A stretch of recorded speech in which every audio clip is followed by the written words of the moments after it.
নবীজি বলেন হাক্কুল মুসলিমি আলাল মুসলিমি সিত্তুন, এক মুসলমানের উপর আরেক মুসলমানের 6টা হক। বলেন কয়টা? 6টা। 1 নাম্বার ইদা লাকিতাহু ফাসাল্লিম আলাইহি, যখন তুমি মুসলমানের সাথে সাক্ষাৎ করবা প্রথমে সালাম দিবা। ওয়া ইদা দাআকা ফাজিবহু, মুসলমান যখন তোমাকে দাওয়াত দেয় তার দাওয়াতে তুমি সাড়া দিবা।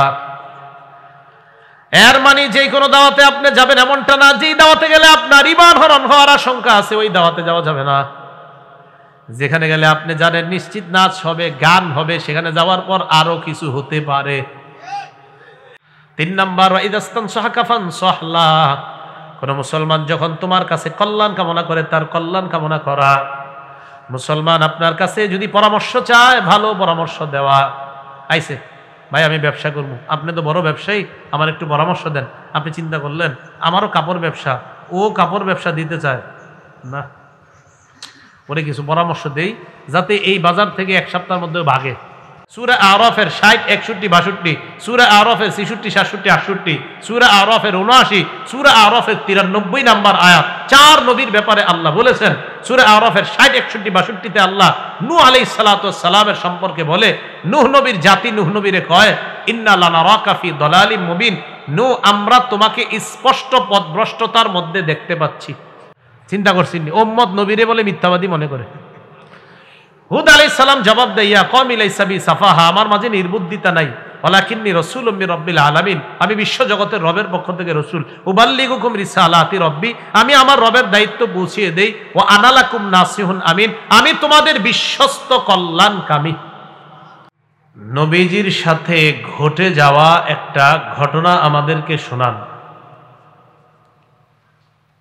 أن معاذ بن مالك الأسلمي رضي الله تعالى عنه أتى رسول الله صلى الله عليه وسلم।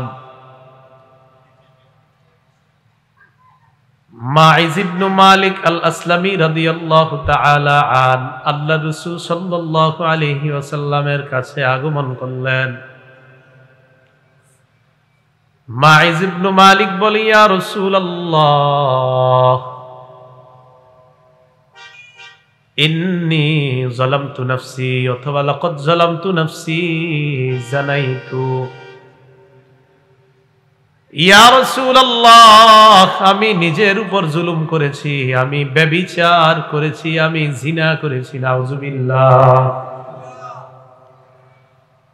ওয়া ইন্নী উরিদু আন তুতাহহিরানি, আমি চাই আপনি আমাকে পবিত্র বানায়া দেন। আমি ব্যভিচার করেছি, ব্যভিচারের মাধ্যমে আমি অপবিত্র হয়ে গিয়েছি, আমি এই অপবিত্রতা থেকে পবিত্র হতে চাই, আপনি আমাকে পবিত্র বানায়া দেন, আমি পবিত্র অবস্থায় আখিরাতে যেতে চাই। ফারাদ্দাহু রাসূলুল্লাহ সাল্লাল্লাহু আলাইহি ওয়াসাল্লাম, আল্লাহর রাসূল তাকে ফিরিয়ে দিলেন, না তুমি এই কাজ করো না, যাও। পরের দিন আবার তিনি আল্লাহ নবীর কাছে আসলেন, আসার পর বলে ইয়া রাসূলুল্লাহ লাকাদ জানাইতু, আমি ব্যভিচার করেছি, আমার ব্যভিচারের শাস্তি আমার উপর প্রয়োগ করে আমাকে আপনি পবিত্র বানায় দেন। ফারাদ্দাহু সানিয়া, আল্লাহ নবী তাকে দ্বিতীয় দিন আবার ফিরিয়ে দেয়, না তুমি এটা করো নাই, যাও। ফারসালা রাসূলুল্লাহ সাল্লাল্লাহু আলাইহি ওয়াসাল্লাম ইলা কওমিহি, আল্লাহ নবী ওই মাইজ ইবনে মালিকের এলাকায় লোক পাঠাইলেন। নবীজির প্রতিনিধি মাইজ ইবনে মালিক আল আসলামীর এলাকায় আসার পর ওই এলাকাবাসীর কাছে জানতে চায় তোমরা মাইজ ইবনে মালিক আল আসলামীকে চেনো কিনা, তার মাথায় কোনো সমস্যা আছে কিনা, কোনো গন্ডগোল আছে কিনা। এলাকার জনগণ জবাব দেয় মা নালামুহু ইল্লা ওয়াফিয়াল আকলি মিন সালিহিনা ফিমা নুরা, আমাদের জানা মতে তার মাথায় কোনো সমস্যা নাই, আমাদের মাঝে সুস্থ মানুষ যারা, এই সুস্থ মানুষদের মধ্যে তিনিও একজন সুস্থ মানুষ, সমস্যা নাই, কোনো সমস্যা নেই। তৃতীয় দিন আবার আল্লাহ নবীর কাছে আসলেন, আসার পর বলি, ইয়া রাসূলুল্লাহ, ব্যভিচার গুনাহ করেছি আমি, ব্যভিচার করেছি আমি, এই অপবিত্রতা থেকে পবিত্র হতে চাই, আপনি আমার উপর জিনার শাস্তি কায়েম করেন। ফারাদ্দাহু সালিসা, তৃতীয়বার আবার আল্লাহ নবী তাকে ফিরিয়ে দেয়, না তুমি এটা করো নাই, যাও। আবার আল্লাহ নবী তার সম্প্রদায়ের কাছে লোক পাঠিয়ে দেয়, তিনি তাদের কাছে যাওয়ার পর বললেন, মাইজ ইবনে মালিকের মাথায় কোনো সমস্যা আছে কিনা? তারা জবাব দেয়, না, তার মাথায় কোনো সমস্যা নাই। মাইজ ইবনে মালিক পুরা সুস্থ মানুষ, তারা সবাই জানা দেয়, লা বাসা বিহি, কোনো সমস্যা নাই, ওয়ালা বিআকলিহি, বুদ্ধিতেও কোনো সমস্যা নাই। ফালাম্মা কানা রাবিআ, চতুর্থ দিন আবার আল্লাহ নবীর কাছে আসলেন। ফাহাফারা লাহু হুফরাতান, আল্লাহ নবী একটা গর্ত খনন করলেন। ফামারা বিহি ফারুজিমা, গর্তের মধ্যে তাকে নিক্ষেপ করা হয়। নবীজি আদেশ করলেন তাকে যেন পাথর মেরে হত্যা করা হয়। মাইজ ইবনে মালিক গর্তের মধ্যে ওই মাইজকে পাথর মেরে জিনার শাস্তি প্রয়োগ করা হয়, অপবিত্রতা থেকে পবিত্র করার ব্যবস্থা হয়ে যায়। এই হাদিসে আসছে। ফাজাআতিল গামিদিয়া, গামিদিয়া গোত্রের এক নারী আল্লাহ নবীর কাছে আসছে, আসার পর বলে, ইয়া রাসূলুল্লাহ, আমি ব্যভিচার করেছি। আগে আসছে পুরুষ, এবার একজন নারী এসে কয়, ইন্নী জানাইতু ফাতাহহিরনি ইয়া রাসূলুল্লাহ, আমি ব্যভিচার করেছি, আপনি আমাকে পবিত্র করেন। ইন্নাহু রাদ্দাহা, আল্লাহ নবী তাকে ফিরিয়ে দিলেন। ফালাম্মা কানা মিনাল গাদি, পরের দিন আবার ওই নারী আল্লাহ রাসূলের কাছে আসলেন, আসার পর নারী আল্লাহ নবীকে বলে, ইয়া রাসূলুল্লাহ, লিমা তারুদ্দুনি, কেন আপনি আমাকে বারবার ফিরিয়ে দেন? লাআল্লাকা আন তারুদ্দানি কামা রাদাত্তা মাইজা, মনে হয় মাইজকে আপনি যেইভাবে বারবার ফিরিয়ে দিচ্ছেন, এই কারণে আপনি আমাকেও বারবার ফিরিয়ে দেন। হুজুর, আমারে আপনি এতবার ফিরিয়ে দেন কেন? আপনি কি মাইজ ইবনে মালিককে যেমনি ফিরিয়ে দিচ্ছেন আমাকে ওরকম ফিরিয়ে দিচ্ছেন? এবার আল্লাহ রাসূল সাল্লাল্লাহু আলাইহি ওয়াসাল্লামকে ওই নারীটা বলে, ওয়াল্লাহি ইন্নী লাহুবলা, ইয়া রাসূলুল্লাহ, আল্লাহর কসম, ব্যভিচার করার কারণে আমি গর্ভবতী। হুজুর, আর কি প্রমাণ চান? আমি গর্ভবতী হয়ে গিয়েছি ব্যভিচার করার কারণে, এইটাই তো সবচেয়ে বড় প্রমাণ। হুজুর, আর কি প্রমাণ চান বলেন? নবীজি বললেন, তাই নাকি? কয়, হ্যাঁ। নারীর এই অপরাধটা আপনারা খেয়াল না করে এটা খেয়াল করেন, তার আখেরাতের কত ফিকির, যে তিনি আখেরাতে পবিত্র অবস্থায় যাওয়ার জন্য নবীজির কাছে স্বীকার করে ফেলতেছে যে ব্যভিচারের কারণে আমার পেটে এখন সন্তান। হুজুর, এটাই সবচেয়ে বড় দলিল, আমি যে অপরাধ করছি আমাকে আপনি শাস্তি দিয়ে এই অপরাধ থেকে আপনি আমাকে পবিত্র করার ব্যবস্থা করুন। তো নবীজি বললেন, ফাইম্মা লা হাত্তা তালি দি, ঠিক আছে, বুঝতে পারছি, এখন শাস্তি প্রয়োগ করা যাবে না, তুমি যাও, সন্তান হবে তারপর আইসো। এটা তো সন্তান হবে তারপর আইসো। তিনি চলে গেলেন। ফাওয়ালাদাতহু, সন্তান জন্ম দিলেন। ফাতাতহু বিসসাবিহি ফি খিরকাতিন, নবীজির কাছে সন্তানটাকে কোলের মধ্যে নিয়ে আসছে, একটা কাপড়ের মধ্যে করে ওই সন্তানকে আল্লাহ নবীর সামনে নিয়ে আসছে। নবীজির কাছে আনার পর আল্লাহ নবীকে বললেন, ইয়া রাসূলুল্লাহ, হাযা ক্বাদ ওয়ালাদতুহু, এই যে সেই সন্তান, এই সন্তানকে আমি জন্ম দিয়েছি। ব্যভিচার করার কারণে যেই সন্তান আমার পেটে এসেছে, সেই সন্তান, এই সন্তান আপনার কাছে নিয়ে আসলাম, আর কি সাক্ষী চান? নবীজি বললেন, এখন না, যাও, আরদিহি হাত্তা তাফতিমিহি, দুধ পান করাও, দুধ ছাড়ানোর আগ পর্যন্ত শাস্তি হবে না, যাও। শিশুকে নিয়ে গেছে, দুধ পান করাইছে। মহিলা চিন্তা করতেছে, এবার গেলে যে নবী আবার কি কয়। এবার আল্লাহ নবীর সামনে বাচ্চাটাকে নিয়ে আসছে, এমন অবস্থায় ফিয়াদিহি কিসরাতু খুবজিন, রুটির একটা টুকরা হাতের মধ্যে ধরায়া দিছে। নবীজির সামনে আসলেন, আসার পর বললেন, ইয়া রাসূলুল্লাহ, এই যে দেখেন আমার সন্তান কদ আকালাল খুবজা, রুটি খাইতে পারে, এখন দুধ না খাইলেও চলবে, হুজুর আমার শাস্তিটা আপনি দিয়ে দেন। নবীজি আদেশ করলেন। আদেশ করার পর হুফিরা লাহা ইলা সাদরিহা, তার বুক পর্যন্ত তার জন্য গর্ত খনন করা হয়। গর্তের মধ্যে নারীকে গর্তের মধ্যে ঢুকিয়ে দিয়ে আমার নাস ফারাজামুহা, নবীজি মানুষকে বললেন তাকে যেন পাথর মারে। মানুষ তাকে পাথর মারা শুরু করছে। ইউকবিলু খালিদ ইবনুল ওয়ালিদ রাদিয়াল্লাহু তাআলা আন বিহাজারিন ফারামা রাসাহা, খালিদ ইবনুল ওয়ালিদ রাদিয়াল্লাহু তাআলা আন একটা পাথর এনে ওই নারীর মাথা বরাবর মারছে। ফাতানাদ্দাহা দামু আলা ওয়াজহি খালিদিন, নারীর শরীর থেকে একটু রক্ত ছিটকে খালিদ ইবনুল ওয়ালিদের মুখের মধ্যে পড়ে যায়। খালিদ ইবনুল ওয়ালিদ রাগ হয়ে সাব্বাহা, ওই নারীকে একটা গালি দিছে। কারে? যারে শাস্তি দিতেছে, যাকে শাস্তি দেওয়া হচ্ছে তাকে একটা গালি দিছে খালিদ। কেন? তোমার মতো নারীর রক্ত আমার শরীরে আছে। ফাসামিআ নবী সাল্লাল্লাহু আলাইহি ওয়াসাল্লাম সাব্বাহু ইয়াহা, নারীকে যেই গালিটা দিয়েছে এই গালিটা আল্লাহর নবী শুনে ফেলছে। নবীজি বললেন, মাহলান ইয়া খালিদ, খালিদ একটু থামো। লাকাদ তাবাত তাওবাতান লাউ তাবাহা সাহিবু মাকসিন লাগুফিরা লাহা, এই নারী এমন একটা তওবা করছে, বান্দার হক বিনষ্টকারীরাও যদি এমন একটা তওবা করতে পারতো, লাগুফিরা লাহা, তাদের অপরাধ আল্লাহ মাফ করে দিতেন। সুবহানাল্লাহ। তুমি থামো খালিদ।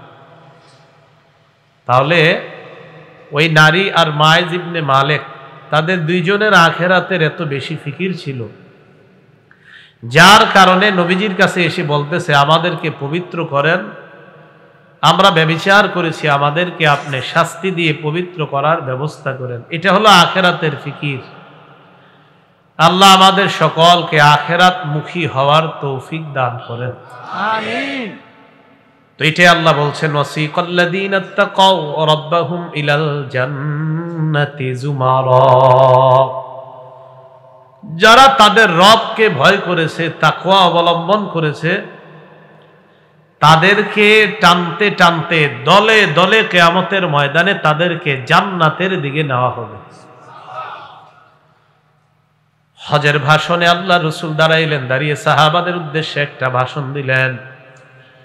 عن جابر بن عبد الله رضي الله تعالى عنه قال قال رسول الله صلى الله عليه وسلم, জাবির ইবনে আব্দুল্লাহ রাদিয়াল্লাহু তাআলা আনহুর বর্ণনা, আল্লাহ নবী বলেন, ইয়া আইয়ুহান নাস ইন্না রাব্বাকুম ওয়াহিদ, হে মানুষ তোমাদের রব একজন, ওয়া ইন্না আবাকুম ওয়াহিদুন, তোমাদের বাবা একজন, আলা লা ফাদ্দালি আরাবিয়্যিন আলা আজমিয়্যিন ওয়ালা লি আজমিয়্যিন আলা আরাবিয়্যিন ওয়ালা লি আহমার আলা আসওয়াদা ওয়ালা লি আসওয়াদা আলা আহমার ইল্লা বিত্তাকওয়া।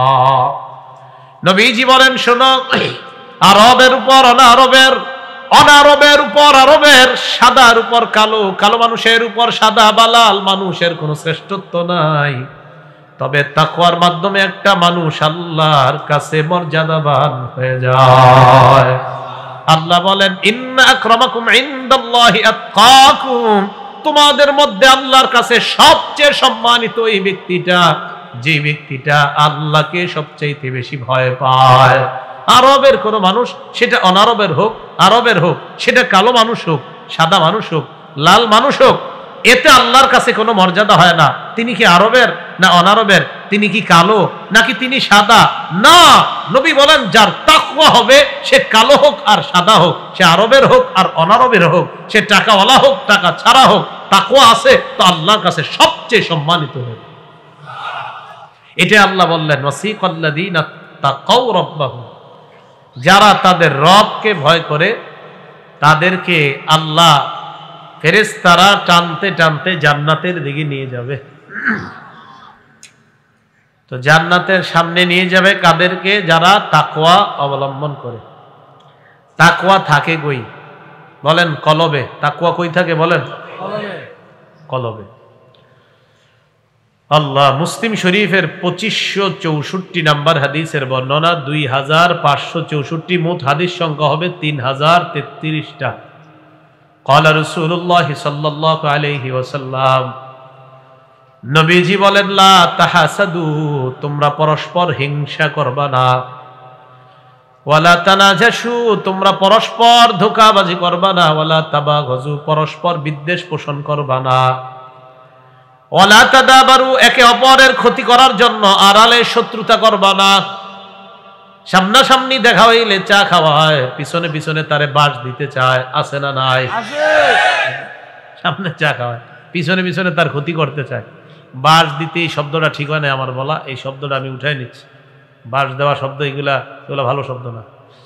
সামনাসামনি তাকে চা খাওয়ায়, আড়ালে তার ক্ষতি করতে চায়, এমন মানুষ আছে কিনা? ভাই মাহফিলে এই শব্দ আমি বলা উচিত হয়নি, এটা ফিরিয়ে নিচ্ছি। বাস ইত্যাদি শব্দ এগুলো মাহফিলের না। হ্যাঁ, আস্তাগফিরুল্লাহ। সামনাসামনি খুব খাতির যত্ন করে, আড়ালে শত্রুতা করে, ক্ষতি করতে চায়, এই জাতীয় মানুষ কি আছে কিনা? রাসূল সাল্লাল্লাহু আলাইহি সাল্লাম বলেন, ওয়ালা তাদাবারু, তোমরা একে অপরের ক্ষতি করার জন্য আড়ালে শত্রুতা করবা না। ওয়ালা ইয়াবি'ু বা'দুকুম আলা বাই'i বা'দিন, একজনের কেনা বেচা চলা অবস্থায় আরেকজন কেনা বেচা করবা না। আমি ওনার সাথে কেনা বেচা করতেছি, সোয়েটারটা কত? উনি বললেন 500 টাকা, আমি বললাম 450 দিবেন কিনা। মাঝখান দিয়ে আপনি এসে বললেন সোয়েটারটা আমার পছন্দ হয়েছে, আমি দিব 600। এটা কেমন কথা? আমাকে দুইজনের না কথা চলতেছে, এই মাঝখান দিয়ে আপনি এসে বলাটা, এটা নবী নিষেধ করছেন। আমাদের তো চুক্তি চলতেছে, উনি 500 বলছে, আমি 450, মানে 500-র নিচে আলোচনা, মাঝে আপনি এসে বললেন 600, তো ওনার তো মনই পাল্টায় যাবে, কি 600 দিবে, আমারে বলবে ভাই একটু বাজারে ঘুরে আসেন, মানে মাঝখানে আপনি দিয়ে দিন। নবীজি সাল্লাল্লাহু আলাইহি সাল্লাম এটা নিষেধ করছেন। এরপর নবী বলেন, ওয়া কুনু ইবাদাল্লাহি ইখওয়ানা, আল্লাহর বান্দারা তোমরা সবাই ভাই ভাই হয়ে যাও। আমাদেরকে কি হইতে বলছে? তাহলে ভাই ভাই হয়ে গেলে পরস্পর হিংসা করা যাবে না, বিদ্বেষ পোষণ করা যাবে না, শত্রুতা করা যাবে না, একে অপরের ক্ষতি করার জন্য আড়ালে শত্রুতা করা যাবে না। নবীজি পরে বলেন, লা ইয়াজলিমুহু, ভাই ভাইকে অত্যাচার করতে পারে না। ওয়ালা ইয়াখযুলুহু, ভাই ভাইকে অপদস্থ করতে পারে না। ওয়ালা ইয়াহকিরুহু, ভাই ভাইকে তুচ্ছ-তাচ্ছিল্য করতে পারে না। নবীজি বললেন, তোমরা সবাই ভাই ভাই হয়ে যাও, ভাই ভাইকে জুলুম করবে না, ভাই ভাইকে অত্যাচার করবে না, ভাই ভাইকে অপদস্থ করবে না, ভাই ভাইকে তুচ্ছ-তাচ্ছিল্য করবে না। আল্লাহ নবী বলেন, বিহাসবি ইমরিইম মিনাশ শাররি আইয়াহতিরা আখাহুল মুসলিম, একটা মানুষ খারাপ হওয়ার জন্য এতটুকুই যথেষ্ট, অন্য কোন মুসলমান ভাইকে অন্যের সামনে তুচ্ছ-তাচ্ছিল্য করা। আমি ওনাকে কারো সামনে অপমান করলাম, আমি খারাপ হওয়ার জন্য এতটুকুই যথেষ্ট। নবীজি বলতেছেন, তুমি খারাপ হওয়ার জন্য এতটুকু যথেষ্ট। তুমি তোমার একটা মুসলমান ভাইকে অন্যের সামনে তুমি তুচ্ছ করলা, তাচ্ছিল্য করলা, তুমি খারাপ হওয়ার জন্য এতটুকু যথেষ্ট। আমি নবী না তোমাদেরকে ভাই বানায়া গেলাম, তুমি কিভাবে আরেক ভাইকে তুচ্ছ তাচ্ছিল্য করলা? তো নবীজি বলতেছেন, এক ভাই আরেক ভাইকে তুচ্ছ তাচ্ছিল্য কিভাবে করো? এই কথা বলার পর নবী বলেন, আত্তাকওয়া হাহুনা, আত্তাকওয়া হাহুনা, আত্তাকওয়া হাহুনা। ইউশিরু ইলা সাদরিহি সালাসা মাররাত, তিনবার এই দিকে আল্লাহর নবী ইঙ্গিত করে বলেন, এখানে তাকওয়া, এখানে তাকওয়া, এখানে তাকওয়া। নবী বুঝাইতে চায়, তোমার কলবে যখন আল্লাহর ভয় থাকবে তুমি হিংসা করবা না, তোমার কলবে যখন আল্লাহর ভয় থাকবে পরস্পর শত্রুতা করবা না, কলবের মধ্যে যখন আল্লাহর ভয় থাকবে ভাই ভাইকে জুলুম করবা না, অপদস্থ অপমান করবা না। এরপর নবী বলেন, কুল্লুল মুসলিমি আলাল মুসলিমি হারাম দামুহু ওয়া মালুহু ওয়া ইরজুহু, এক মুসলমানের জন্য আরেক মুসলমানের রক্ত, এক মুসলমানের জন্য আরেক মুসলমানের সম্পদ, এক মুসলমানের জন্য আরেক মুসলমানের ইজ্জত আমি নবী হারাম ঘোষণা করলাম। তুমি কারো সম্পদ লুণ্ঠন করবা না, কারণ সে তোমার ভাই। তুমি অপর মুসলমানের রক্তপাত করবা না, কারণ সে তোমার ভাই। তুমি অপর মুসলমানের সম্পদ লুণ্ঠন করবা না, আমি নবী না তোমাদেরকে ভাই বানায়া দিয়ে গেলাম। তুমি অপর মুসলমানের ইজ্জত কারো সামনে নষ্ট করবা না, আমি নবী না তোমাদেরকে ভাই বানায়া দিছি, তুমি কিভাবে তার ইজ্জত নষ্ট করবা? তো এই জন্য নবী বলেন, এখানে তাকওয়া, এখানে তাকওয়া, এখানে তাকওয়া। যখন তাকওয়া থাকবে তখন আরেক মুসলমানের সাথে মুসলমানের এই অধিকারগুলা সংরক্ষণ করা সহজ হয়ে যাবে। বুখারীর ৬৭ নাম্বার হাদিসের বর্ণনা। হজের সময় রাসূল সাল্লাল্লাহু আলাইহি সাল্লাম ক্বাদা আলা বাঈরিহি, ওটের পিঠের উপরে নবীজি সাল্লাল্লাহু আলাইহি সাল্লাম বসলেন, ওটের পিঠে। আমসাকা ইনসানুন বিখিতামিহি আও বিজিমামি, একজন সাহাবী আল্লাহ রাসূলের উটের লাগাম ধরে আছে। লাগাম বুঝছেন তো? হ্যাঁ, রশি। কি সুন্দর কথা কইছেন, রশি। রশিটা ধরে রাখছে। আমরা গরু রাখি, ছাগল রাখি না, এরকম এরকম ধরে রাখছে। নবীজি ওটের উপর বসা, আল্লাহ নবীর ওটের লাগাম ধরে রাখছে, রশি ধরে রাখছে একজন। সাহাবাদেরকে আল্লাহ নবী বললেন, আইয়ু ইয়াউমিন হাযা, সাহাবারা বলো আজকে কোন দিন? জিলহজ মাসের 10 তারিখে বলেন তো আমরা কি বার, কোন দিন জানি? কুরবানির দিন। সাহাবাদেরকে আল্লাহ নবী বললেন, ও সাহাবারা বলো আজকে কোন দিন? সাহাবারা সবাই চুপ হয়ে রইলেন। সাহাবারা বলেন, সাকাতনা হাত্তা জানান্না আন্নাহু সায়ুসাম্মিহি সিওয়া ইসমি, আমরা মনে করলাম নবীও জানে আজকে জিলহজ মাসের 10 তারিখ, আজকে ইয়াউমুন নাহার, আমরাও জানি আজকে ইয়াউমুন নাহার। আল্লাহ নবী মনে হয় আজকের দিনের নামটা পরিবর্তন করে অন্য কোন নাম রাখবে, তাই আমরা চুপ রইলাম। আমরা চুপচাপ। প্রশ্ন করার পর নবী এবার নিজের থেকেই বললেন, আলাইসা ইয়াউমান নাহরি, আজকে কি ইয়াউমুন নাহার না, কুরবানির দিন না? সাহাবারা কয়, হুজুর জি আজকে কুরবানির দিন। এরপর প্রশ্ন করলেন, আইয়ু শাহরিন হাদা, এটা কোন মাস বলেন তো? কুরবানি হয় কোন মাসে? কোন মাসে? সাহাবারা বলেন, সাকাতনা হাত্তা জানান্না আন্নাহু সায়ুসাম্মিহি বিগাইরি ইসমি, আমরা চুপ রইলাম। আমরা মনে করলাম নবী মনে হয় এই মাসের নাম পরিবর্তন করে রাখবেন, কারণ নবীও জানে এটা জিলহজ মাস, আমরাও জানি এটা জিলহজ মাস। সবাই চুপ রইছে। এবার আল্লাহ নবী বললেন, আলাইসা বিজিল হিজ্জা, এটা কি জিলহজ মাস না? সাহাবারা বললেন, জি হুজুর এটা জিলহজ মাস। আল্লাহ নবী বললেন, সাহাবারা শুনো, ইন্না দিমাআকুম ওয়া আমওয়ালাকুম ওয়া আ'রাদাকুম হারামুন বাইনাকুম কাহুরমাতি ইয়াউমিকুম হাযা ফি শাহরিকুম হাযা ফি বালাদিকুম হাযা।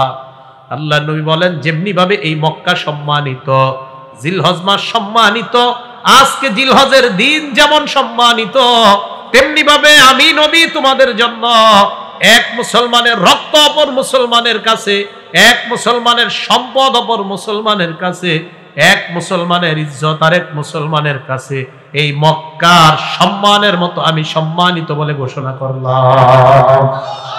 মক্কা যেমন সম্মানিত, মুসলমানের রক্ত তোমার কাছে তেমন সম্মানিত। মক্কা যেমন সম্মানিত, মুসলমানের সম্পদ তেমন সম্মানিত। মক্কা জিলহজ মাস আর জিলহজের 10 দিন যেমন সম্মানিত, এক মুসলমানের ইজ্জত তুমি মুসলমানের কাছে আমি নবী এমন সম্মানিত ঘোষণা করে গেলাম। তো নবী বলেন, এটা তখন সম্ভব হবে এখানে যখন তাকওয়া থাকবে। কি থাকবে? আল্লাহর ভয় যখন থাকবে, তখন রাতের আড়ালে, রাতের অন্ধকারে এক মুসলমান আরেক মুসলমান ভাইয়ের প্রজেক্টে বিষাক্ত কিছু ছেড়ে দিবে না তার মাছগুলা নষ্ট করার জন্য, যখন তার মাঝে আল্লাহর ভয় থাকবে। ভাই কথাগুলা বুঝে আসছে? তাহলে প্রথম অংশ বুঝলাম আমরা, ওয়াসিকাল্লাযীনা তাকাউ রাব্বাহুম, যারা তাদের রবকে ভয় করে তাদেরকে টেনে টেনে জান্নাতের দিকে নেওয়া হবে কিয়ামতের মাঠে। এরপর আল্লাহ বলেন, হাত্তা ইযা জাউহা ওয়া ফুতিহাত আবওয়াবুহা ওয়া ক্বালা লাহুম খাজানাতুহা, তারা যখন জান্নাতের দরজার কাছে যাবে, জান্নাতের সবগুলা দরজা যখন খুলে দেওয়া হবে, ওয়া ক্বালা লাহুম খাজানাতুহা সালামুন আলাইকুম তিবতুম ফাদখুলুহা খালিদিন, জান্নাতের রক্ষী ফেরেশতারা বলবে, তোমরা পুত পবিত্র, তোমাদের উপর সালাম, তোমাদেরকে সালাম, তোমাদের প্রতি সালাম। ফেরেশতারা জান্নাতীদেরকে সালামের মাধ্যমে, ওই মুত্তাকিদেরকে সালাম দিয়ে সালামের মাধ্যমে জান্নাতের দিকে স্বাগত জানিয়ে বলবে, ফাদখুলুহা খালিদিন, চিরস্থায়ী বসবাসের ঠিকানা জান্নাতে তোমরা প্রবেশ করে নাও, জান্নাতে প্রবেশ করো। তাহলে জান্নাতে অভিবাদন জানানো হবে সালামের মাধ্যমে। কিসের মাধ্যমে? সালাম। সালাম দেননি আপনারা একজন আরেকজনকে? আসলে দেন? সালাম মানে কি বলেন না? বাড়বে অশান্তি কমে যাবে। শান্তি বাড়বে মানে সালাম যত বাড়বে এলাকায় তত শান্তি বাড়বে, অশান্তি দূর হবে। সালাম মানেই তো শান্তি। আসসালামু আলাইকুম মানে আপনার উপর শান্তি বর্ষিত হোক। আল্লাহ যদি দোয়াটা কবুল করেই নেই, উনি আবার ওনাকে বলছে আসসালামু আলাইকুম, উনি আবার আরেকজনকে বলতেছে আসসালামু আলাইকুম, শান্তি শান্তি শান্তি, সবাই আমরা মিছিল দিচ্ছি শান্তি শান্তি, তো ওই এলাকা থেকে তো অশান্তি দূর হবেই। সূরা আহজাবের 44 নম্বর আয়াতে আল্লাহ বলেন, তাহিয়াতুহুম ইয়াউমা ইয়ালকাউনাহু সালাম। জান্নাতীদের সাথে আল্লাহর সাক্ষাৎ হবে। সাক্ষাতের পর সাক্ষাৎ পর্ব শুরু হবে, আলোচনা হবে যেই জিনিসের মাধ্যমে, ওই জিনিসটার নাম হলো সালাম। বলেন আল্লাহর সাথে বান্দার কথোপকথন হবে কিসের মাধ্যমে? শুধু কি তাই, আদম নবীরে আল্লাহ বানানোর পর ফেরেশতাদের সাথে আল্লাহ যখন সাক্ষাৎ করায় দেয়, আদম নবীর সাক্ষাৎটাও শুরু হয়েছে সালামের মাধ্যমে। সহিহ বুখারীর বর্ণনা 6227 নম্বর হাদিসের বর্ণনা। عن أبي هريرة رضي الله تعالى عنه قال قال رسول الله صلى الله عليه وسلم। আবু হুরায়রা রাদিয়াল্লাহু তাআলা আনহুর বর্ণনা, আল্লাহ নবী বলেন, লাম্মা খালাকাল্লাহু আদামা তুলুহু 60 জিরাআ। আদম নবীর যখন আল্লাহ বানাইছেন, আদম নবীর উচ্চতা হলো 60 হাত লম্বা। কয় হাত? আদম নবীকে বানানোর পর আল্লাহ বললেন, ইযহাব ফাসাল্লিম আলা উলাইকান নাফারি মিনাল মালাইকাতি জুলুস। আদম আপনি যান, ওই যে ফেরেশতারা বসা তাদেরকে গিয়ে আপনি সালাম দেন। আদম নবীকে আল্লাহ বলে দিলেন, ফাসতামি' মা ইউহাইয়ুনাকা। সালাম দেওয়ার পর কান পেতে শুনবেন তারা আপনার সালামের কি জবাব দেয়। ফাইন্নাহা তাহিয়াতুকা ওয়া তাহিয়াতু যুররিয়াতিক। আপনার সালাম আর সালামের যেই জবাব হবে, এটাই হবে আপনার আর আপনার সন্তানদের সম্ভাষণ, অভিবাদন। আদম নবী যাওয়ার পর বললেন, আসসালামু আলাইকুম। কি বললেন? ফেরেশতারা জবাব দিলেন, আসসালামু আলাইকা ওয়া রাহমাতুল্লাহ। আদম নবী দোয়া করলেন, আপনাদের উপর শান্তি বর্ষিত হোক। ফেরেশতারা জবাব দিলেন, আদম তোমার উপর শান্তি এবং আল্লাহর রহমত বর্ষিত হোক। পার্থক্য কি হয়েছে বলেন তো? আদম নবীর সালাম আর ফেরেশতাদের জবাবে পার্থক্য কোনটা হয়েছে? রহমাতুল্লাহ। তাহলে উত্তম হলো যিনি সালাম দিবে আসসালামু আলাইকুম, জবাব যিনি দিবেন তিনি একটু উত্তম ভাবে বাড়িয়ে জবাব দেওয়া। আমি আপনার জন্য শান্তির দোয়া করলাম, আপনি জবাবে আমার জন্য শান্তি সহ আরো কিছুর দোয়া করেন। সুবহানাল্লাহ। তাহলে বলেন তো, আল্লাহর সাথে সাক্ষাৎ পর্ব কিসের মাধ্যমে? ফেরেশতাদের সাথে আদম নবীর সাক্ষাৎ কি দিয়ে? জান্নাতে জান্নাতীদেরকে ঢুকানো হবে কি বলে? সালাম। একটা কিতাব আছে নাম সহিহুত তারগিব। এই কিতাবের 2720 নম্বর হাদিস, 2720 নম্বর হাদিসের বর্ণনা। এই হাদিসের বর্ণনাকারী সাহাবীর নাম হুযায়ফা রাদিয়াল্লাহু তাআলা। উনি কি বলে দেখেন, কি আজীব এক হাদিস। عن حذيفة رضي الله تعالى عنه قال قال رسول الله صلى الله عليه وسلم। হুযায়ফা রাদিয়াল্লাহু তাআলা আনহুর বর্ণনা, আল্লাহর নবী বলেন, ইন্নাল মুমিনা ইযা লাকিয়াল মুমিনা। কোন মুমিন যখন অন্য কোন মুমিনের সাথে সাক্ষাৎ করে, সাক্ষাৎ করার পর ফাসাল্লামা আলাইহি, প্রথমে সালাম দেয়। সালাম দেওয়ার পর ওয়া আখাযা বিয়াদিহি, হাত ধরে, ফাসাফাহা, মুসাফা করে। কি করে?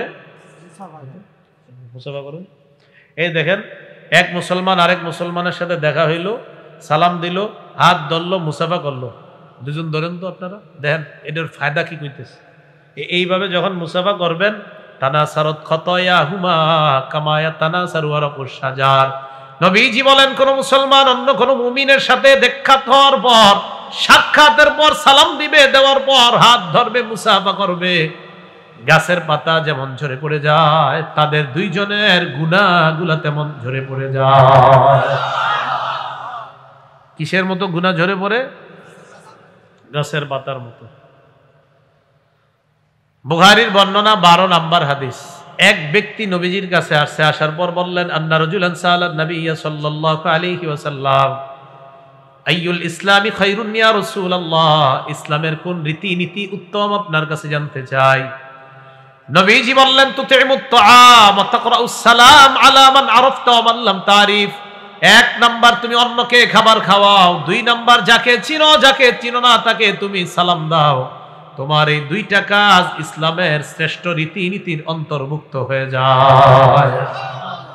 খাবার খাওয়ানো, সালাম দেওয়া। মুসলিম শরীফের 54 নম্বর হাদিস। এই হাদিসটা মন দিয়ে শোনেন। ক্বালা রাসূলুল্লাহ সাল্লাল্লাহু আলাইহি ওয়াসাল্লাম, নবীজি বলেন, লা তাদখুলুনাল জান্নাতা হাত্তা তুমিনু, তোমরা জান্নাতে যাবে না যতক্ষণ ঈমানদার না হও। ওয়ালা তুমিনু হাত্তা তাহাব্বু, ততক্ষণ ঈমানদার হতে পারবা না যতক্ষণ একে অপরকে মুহাব্বত না করবা। আওয়ালা আদুল্লুকুম আলা শাইইন ইযা ফাআলতুমুহু তাহাবাবতুম, আমি কি এমন একটা আমলের কথা বলবো না যে আমলটা যদি তোমরা করো তোমাদের মাঝে অটোমেটিক মুহাব্বত বেড়ে যাবে। নবীজি বললেন, আফশুস সালাম বাইনাকুম, আপোষের মধ্যে তোমরা সালামের প্রচার ঘটিয়ে দাও, একে অপরকে ব্যাপক সালাম দাও। সালামে মুহাব্বত বাড়বে, মুহাব্বতে ঈমান বাড়বে, আর ঈমানে দ্রুত জান্নাতে প্রবেশ করবে। বলেন সালামে ঈমান, বলেন সালামে মুহাব্বত বাড়ে, মুহাব্বতে ঈমান বাড়ে, ঈমানে জান্নাতে যাওয়া যায়। মনে থাকবে নি? মুসলিম শরীফের 54 নম্বর হাদিস। তিরমিজি শরীফের 2485 নম্বর হাদিস, 2485। নবীজি মক্কা থেকে হিজরত করে মদিনায় আসলেন। মদিনায় আসার পর নবীজি জনতার উদ্দেশ্যে দাঁড়িয়ে একটা ভাষণ দিলেন। ভাষণে নবীজি 3টি কথা বললেন, কোন কোন বর্ণনায় 4টি। বলেন তো নবীজি এত দূরে আসা একটা ভাষণে যেই কথাগুলা প্রথমে বললেন, এই কথাগুলোর গুরুত্ব কম না অনেক বেশি? অনেক বেশি। হাদিসের বর্ণনাকারী সাহাবীর নাম আব্দুল্লাহ ইবনে সালাম। আব্দুল্লাহ ইবনে সালাম রাদিয়াল্লাহু তাআলা আনহু বলেন, আমি তখনও মুসলমান হইনি। উনি ইহুদিদের একজন বড় আলেম ছিলেন। তো আমি তখনও মুসলমান হইনি, নবীজি মদিনায় আসলেন। লাম্মা কদিমা রাসূলুল্লাহ সাল্লাল্লাহু আলাইহি ওয়াসাল্লাম আল মদিনা, নবীজি যখন মদিনায় আসলেন, ইন জাফালান নাসু ইলাই, জনগণ দলে দলে আল্লাহ রাসূলকে দেখার জন্য রওনা করছে। ওয়াকিলা কদিমা রাসূলুল্লাহ, কদিমা রাসূলুল্লাহ, কদিমা রাসূলুল্লাহ সাল্লাল্লাহু আলাইহি ওয়াসাল্লাম। আল্লাহ নবী যখন মদিনায় আসলেন, জনগণ নবীকে দেখার জন্য সবাই রওনা করছে। একের পর এক মানুষ যায় আর বলে, আল্লাহ রাসূল মদিনায় আসছে, আল্লাহ রাসূল মদিনায় আসছে। এই কথা বলতে বলতে সবাই নবীজির কাছে যায়। মুসলমানরাও দেখতে যায়, অমুসলমানরাও আল্লাহ নবীকে দেখতে যায়।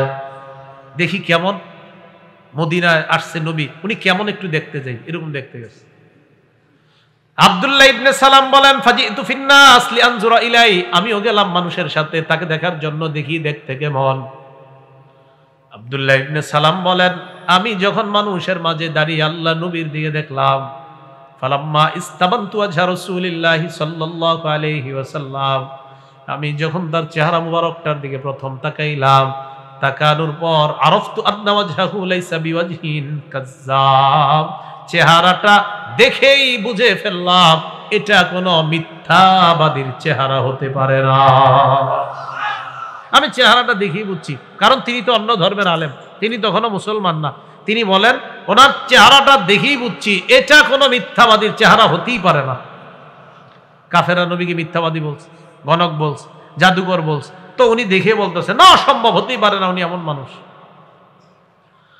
আব্দুল্লাহ ইবনে সালাম বলেন, আল্লাহ রাসূল জনগণের উদ্দেশ্যে দাঁড়াইলেন, দাঁড়িয়ে বললেন, আইয়ুহান নাস আফশুস সালাম। মক্কা থেকে মদিনা আসলেন, আসার পর ভাষণ দেওয়ার জন্য দাঁড়িয়ে প্রথম কথাটাই বললেন, মানুষ তোমরা শান্তির প্রচার করে দাও। কিসের প্রচার করো? সালামের প্রচার করো। সালাম মানে শান্তি। শান্তির যত প্রচার হবে অশান্তি তত দূর হবে। সহি শুদ্ধ ভাবে হইতে হবে। কিভাবে বলেন? আসসালামু আলাইকুম, আসসালামু আলাইকুম। আসেনি এরকম বলে না? আসসালামু আলাইকুম। এই সালামের সাথে তামাশা, সালামের সাথে আমার এত কষ্ট লাগে মাঝে মাঝে। মানে অনেক মানুষ আছে তারা সর্বশিক্ষায় শিক্ষিত, সালামটা আর ইন্না লিল্লাহি ওয়া ইন্না ইলাইহি রাজিউনটা এটা ভুলভাবে পড়তে হবে। খবর পড়ে সব সুন্দরভাবে পড়ে, কিন্তু ইন্না লিল্লাহটা অশুদ্ধভাবে পড়ে। কেন? আপনি একটা মুসলমান, আপনি ইন্না লিল্লাহটা একটু শুদ্ধ করে শিখতে পারলেন না? রাজিউনের জায়গায় রাজিউন, রাজিউন কি পড়তেছে না পড়তেছে, কত কষ্টের কথা। মানে আমার ইংরেজিটাও খুব সুন্দর, আমার বাংলাটা সুন্দর, আমার সব উচ্চারণটা সুন্দর, আমার আরবিটাও সুন্দর। বিষয়টা তো এমন হওয়া উচিত ছিল না। শৈশব থেকেই তো আমার কোরআন, আমার কায়দা, আমার আমপারা শুদ্ধ হওয়া দরকার ছিল, কারণ আমি একজন মুসলমান। কারণ আমি একজন মুসলমান, এটা আমার কিতাব, মুসলমানের কিতাব এটা। তো এটা যদি আমি শুদ্ধ না হয়, তাহলে এর চেয়ে আমার জন্য অপমানের আর কি আছে? এটা তো আমাদের, এটা আমাদের, এটা মুসলমানদের, এটা আল্লাহ আমাদেরকে দিয়েছেন। হ্যাঁ, এটাতে যারা হেদায়েত নিতে চাইবে তারা হেদায়েত পাইবে, কিন্তু এটা তো ইসলাম ধর্মের একটা কিতাব আছে, ধর্মীয়, নাম কোরআন। নাম কি? এটাই যদি অশুদ্ধ হয়, তো এর চেয়ে আর আমাদের বলেন অপমানের কি আছে, জিল্লতির কি আছে যে কোরআনটা আমাদের অশুদ্ধ? এটা অশুদ্ধ হওয়া উচিত না। তো বুঝাইতে চাইলাম, সালামের উচ্চারণটা খুব সুন্দরভাবে হওয়া, এটা যেন কোনো ফ্যাশন না হয়। আল্লাহ আমাদেরকে শুদ্ধ উচ্চারণে সালাম দেওয়ার তৌফিক দান করুন। আমিন। তো নবীজি 1 নম্বরে বললেন আফসুস সালাম, সালাম দাও। 2 নাম্বার আতইমুত তাআম, খাবার খাওয়াও। 3 নাম্বার ওয়াসাল্লু ওয়ান নাসু নিয়াম, রাতের বেলা মানুষ ঘুমায় যখন তাহাজ্জুদ পড়ো। তাদখুলুল জান্নাতা বিসালাম, মর আর নিরাপদে জান্নাতে প্রবেশ করো। আজকে এখান থেকে বাসায় যাওয়ার পর একটা আমল করবেন, আগে ওয়াদা করেন, তাহলে ওই আমলটা বলবো। করবেন তো ইনশাআল্লাহ? একদম সহজ, একদম সহজ, কঠিন না। করবেন তো ইনশাআল্লাহ? তিরমিজি শরীফের 2698 নাম্বার হাদিস, 2698। এই হাদিসের মধ্যে আসছে, ক্বালা আনাস ইবনে মালিক রাদিয়াল্লাহু তাআলা আন ক্বালা লি রাসূলুল্লাহ সাল্লাল্লাহু আলাইহি ওয়াসাল্লাম। আনাস রাদিয়াল্লাহু তাআলা আনহুর বর্ণনা, তিনি বলেন নবীজি আমাকে বলছেন, ইদা দাখালতা আলা আহলিক, আনাস শোনো, ইয়া বুনাইয়া ইদা দাখালতা আলা আহলিকা, যখন তুমি তোমার পরিবারের কাছে প্রবেশ করবা, ফাসাল্লিম, তখন তুমি সালাম দিবা। কি দিবা? সালাম। ইয়াকুন বারাকাতান আলাইকা ওয়া আলা আহলিকা, এই যে তুমি সালাম দিয়ে ঘরে ঢুকবা, এই সালাম তোমার জন্য আর তোমার পুরা পরিবারের জন্য বরকতের কারণ হয়ে যায়। দেখছেন নি? আমি শুধু বললাম আসসালামু আলাইকুম, আল্লাহ নবী কয় এই তুমি একজন বললা, অথচ তোমার এই সালাম পুরা পরিবারের বরকতের কারণ হয়ে যায়। যুবকরা এখন সালাম দিবে দূরের কথা, আব্বার সাথে মুসাফা করবে দূরের কথা, আম্মারে সালাম দিতে লজ্জা পায়, আব্বারে সালাম দিতে লজ্জা পায়, বিবিরে সালাম দিতে লজ্জা পায়, পরনারীকে সালাম দিতে মজা পায়। আব্বার সাথে আবার মুসাফা করে কিভাবে? হুজুর কি বললেন? আরে আব্বার সাথে যে আপনি মুসাফা করলেন, সহিহ তারগিবের 2720 নম্বর হাদিসে কি জানলেন?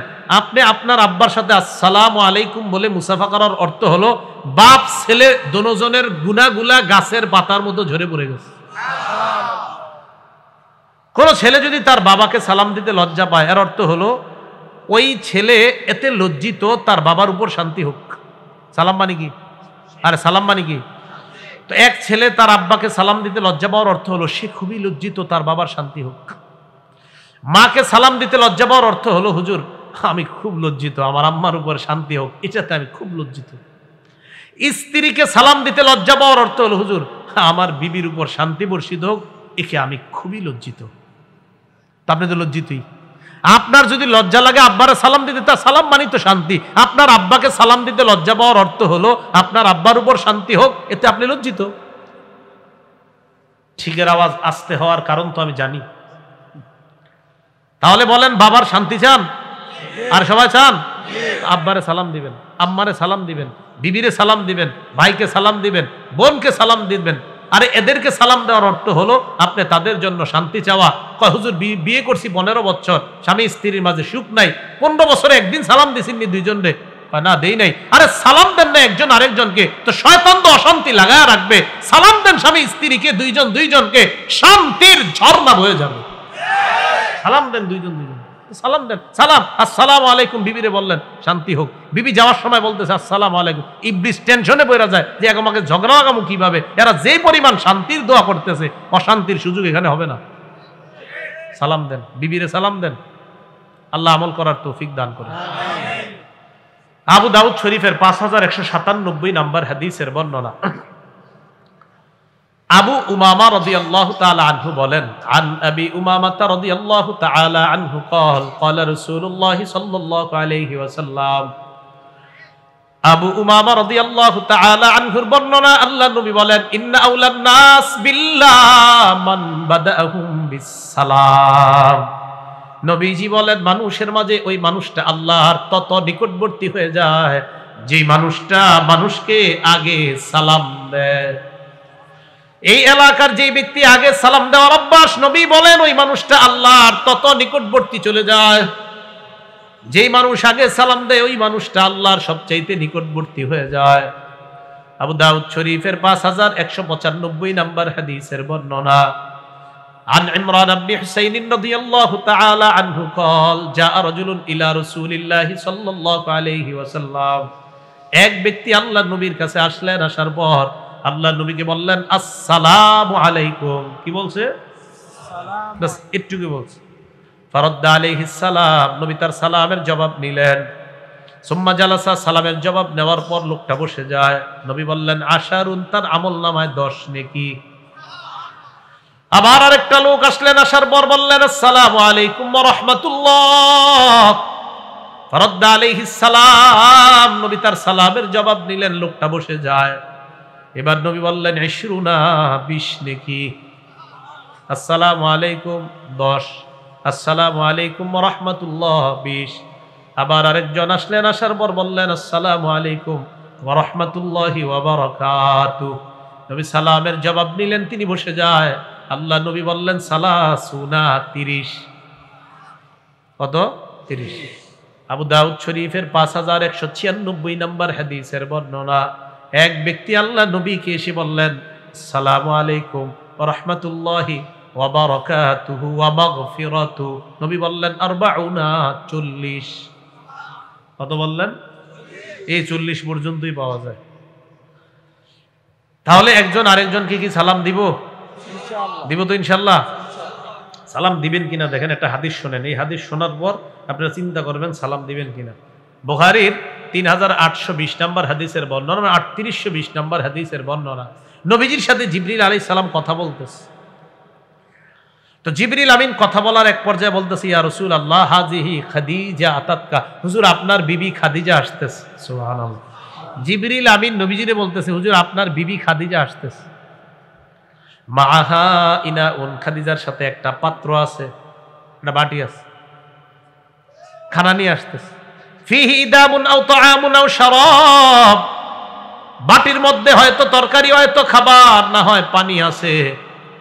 দেখেন না, দেশ গ্রামে অনেকে কাজ করে, তার বিবি পোটলা দিয়ে কেমনে জানি খানা নিয়ে আসে, বা ওই কৃষক যারা কাজ করে অনেক, হ্যাঁ, খানা নিয়ে আসে না, আইনা মাঠে বসে বসে খায়। খাদিজা রাদিয়াল্লাহু তাআলা আনহা পাত্র দিয়ে কি জানি নিয়ে আসতেছে, আর এই সংবাদ জিবরিল আমিন বলে, হুজুর, আপনার বিবি খাদিজা আসতেছে।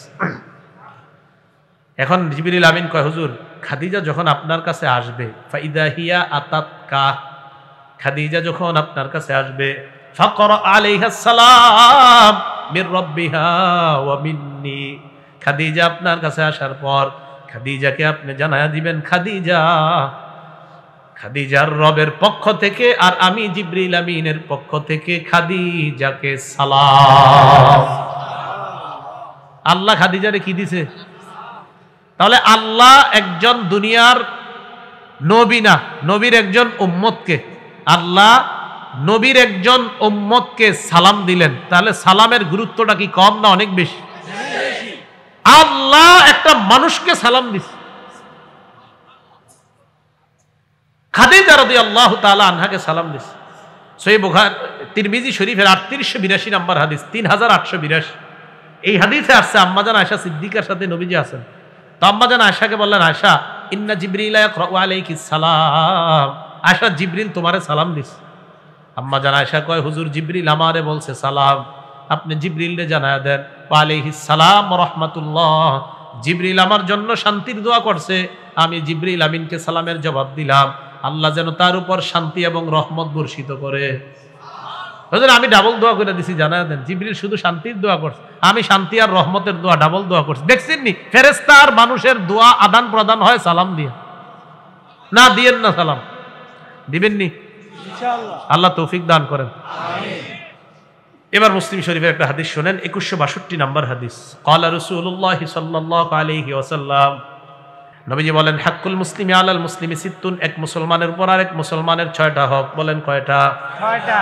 1 নাম্বার ইদা লাকিতাহু ফাসাল্লিম আলাইহি, যখন তুমি মুসলমানের সাথে সাক্ষাৎ করবা প্রথমে সালাম দিবা।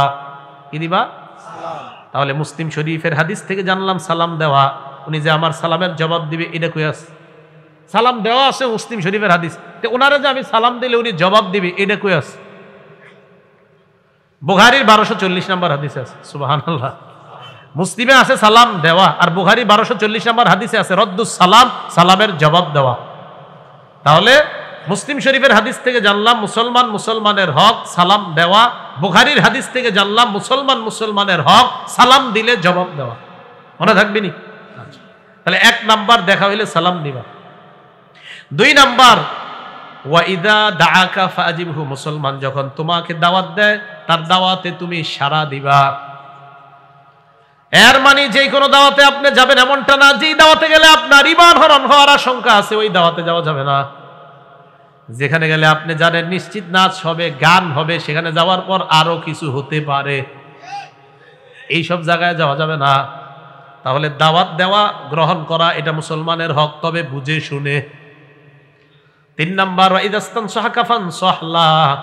কোন মুসলমান যখন তোমার কাছে কল্যাণ কামনা করে তার কল্যাণ কামনা করা। মুসলমান আপনার কাছে যদি পরামর্শ চায় ভালো পরামর্শ দেওয়া। আইছে ভাই আমি ব্যবসা করব, আপনি তো বড় ব্যবসায়ী, আমার একটু পরামর্শ দেন। আপনি চিন্তা করলেন আমারও কাপড় ব্যবসা, ও কাপড় ব্যবসা দিতে চায় না, ওরে কিছু পরামর্শ দেই যাতে এই বাজার থেকে 1 সপ্তাহের মধ্যে ভাগে। এখন আপনি এমন পরামর্শ দিচ্ছেন এ ভাবতেছে যে মনে হয় আগামী 3 দিনে কোটিপতি হয়ে যাব। ঘটনা চক্রে আপনি পরামর্শ দিচ্ছেন 7 দিনে যাতে ব্যবসা একদম লস খায়। তা আপনি এই যে পরামর্শটা দিলেন একটা মুসলমান ভাইকে, নবীজি বলছে না, তোমার কোনো মুসলমান ভাই তোমার কাছে কল্যাণ কামনা করলে, পরামর্শ চাইলে, নসিহত চাইলে, ভালো উপদেশ দেওয়া, নসিহত করা, না পারলে তুমি কিছু বইলো না, কিন্তু খারাপ উপদেশ দিও না, খারাপ পরামর্শ দিও না। তাহলে পরামর্শ চাইলে ভালো পরামর্শ দেওয়া এটা আপনার হক। নবীরা পরামর্শ দিতেন, নবীরা কল্যাণ কামনা করতেন। সূরা আরাফের 60, 61, 62, সূরা আরাফের 66, 67, 68, সূরা আরাফের 79, সূরা আরাফের 93 নাম্বার আয়াত 4 নবীর ব্যাপারে আল্লাহ বলেছেন। সূরা আরাফের 60, 61, 62 আল্লাহ নূহ আলাইহিস সালাতু ওয়াস সালামের সম্পর্কে বলে, নূহ নবীর জাতি নূহ নবীরে কয় ইন্না লানারাকা ফি দালালিম মুবিন, নূহ আমরা তোমাকে স্পষ্ট পথভ্রষ্টতার মধ্যে দেখতে পাচ্ছি। উম্মত নবীরে কয় পথভ্রষ্ট, উম্মত নবীরে। তো নূহ নবী কয় ইয়া কওমি লাইসা বি দালালা, আমার মাঝে পথভ্রষ্টতা নাই, ওয়ালাকিন্নী রাসূলুম মির রাব্বিল আলামিন, আমি দো জাহান, এই জগৎ ওই জগৎ যত জগৎ আছে এই জগৎ সমূহের রবের পক্ষ থেকে একজন রাসূল। উবাল্লিগুকুম রিসালাতি রব্বি, আমি আমার রবের দায়িত্ব তোমাদের কাছে পৌঁছায়া দেই। ওয়া আনসাহু লাকুম, আর আমি তোমাদের কল্যাণ কামনা করি। সুবহানাল্লাহ। নবীরে উম্মতে কয় আপনাকে আমরা পথভ্রষ্টতার মধ্যে দেখতে পাচ্ছি, আর নবী উম্মতকে জবাব দেয় আমি তোমাদের কল্যাণ কামনা করি। সূরা হুদ, সূরা আরাফের 66, 67, 68 কি বলে দেখেন, হুদ নবীর জাতি হুদ নবীরে কয় ইন্না লানারাকা ফি সাফাহা, আমরা তোমাকে স্পষ্ট নির্বুদ্ধিতার মধ্যে দেখতে পাচ্ছি। ওয়া ইন্না লানাজুন্নুকা মিনাল কাযিবিন, হুদ আমরা তোমারে মিথ্যাবাদী মনে করি। চিন্তা করছেন উম্মত নবীরে বলে মিথ্যাবাদী মনে করে।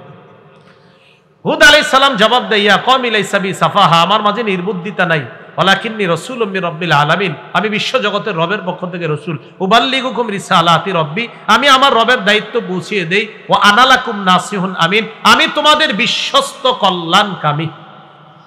বিশ্বস্ত কল্যাণ, ওলামারা আপনাদের কল্যাণকামী, আলেমরা নবীদের ওয়ারিস, তারা আপনাদের কল্যাণকামী।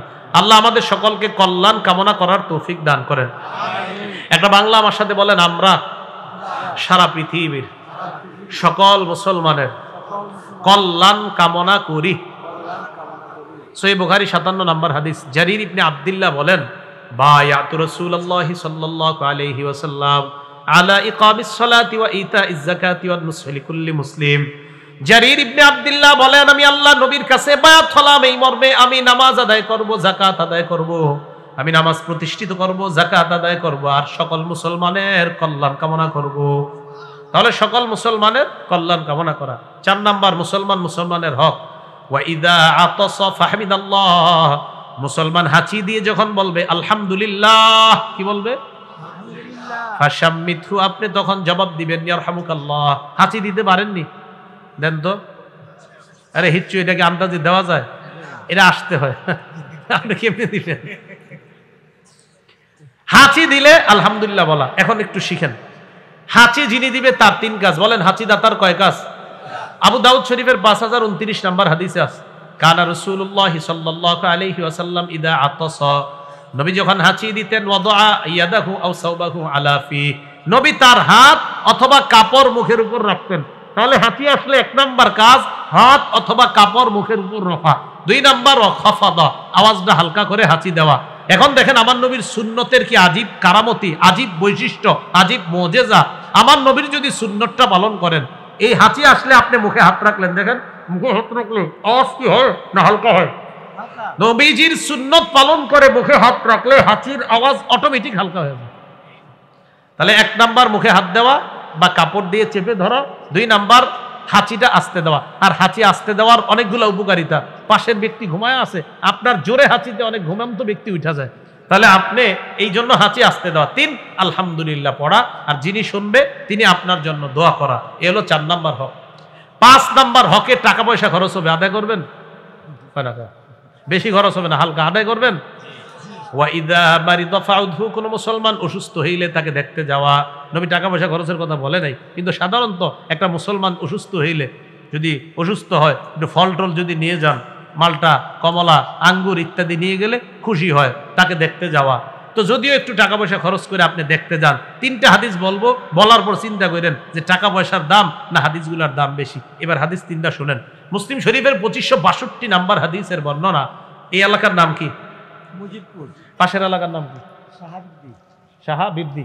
আচ্ছা, মজিদপুর থেকে একজন শাহাবিদ্দি গেলেন একটা অসুস্থ মুসলমানকে দেখতে। এই যে আপনি সেখানে গেলেন, সেখান থেকে আবার মজিদপুর আসলেন। নবীজি বলেন, ক্বালা রাসূলুল্লাহ সাল্লাল্লাহু আলাইহি ওয়াসাল্লাম, নবী বলেন, ইন্নাল মুসলিমা ইদা আদা আখাহুল মুসলিম, কোন মুসলমান যখন তার অসুস্থ মুসলমান ভাইকে দেখতে যায়, অসুস্থ মুসলমানকে দেখতে যাওয়ার পর লাম ইয়াজাল ফি খুরফাতিল জান্নাহ হাত্তা ইয়ারজিআ, এই যে আপনি আরেক মুসলমান ভাইকে দেখতে গেলেন, দেখতে যাওয়ার পর আপনি আবার আপনার এলাকায় আসা পর্যন্ত আপনি জান্নাতের ফল পাড়তেছিলেন। মোটরসাইকেলে গেছেন, অটোতে গেছেন, টাকা পয়সা একটু খরচ হয়েছে। নবীজি কয়, কি খরচ করলা? তুমি তো জান্নাতের ফল পাড়তেছিলা সারাক্ষণ। তিরমিজি শরীফের 2008 নাম্বার হাদিসের বর্ণনা। এই মজিদপুরের কেউ, যে কঠিন নাম মনে রাখে, আরেকটা গাজীপুর। আচ্ছা, মজিদপুর আর গাজীপুর। এই মজিদপুর থেকে গাজীপুর গেলেন। তো এই যে মজিদপুর থেকে গাজীপুর গেলেন দেখতে, তিরমিজি শরীফের 2008 নাম্বার হাদিসটা শুনেন।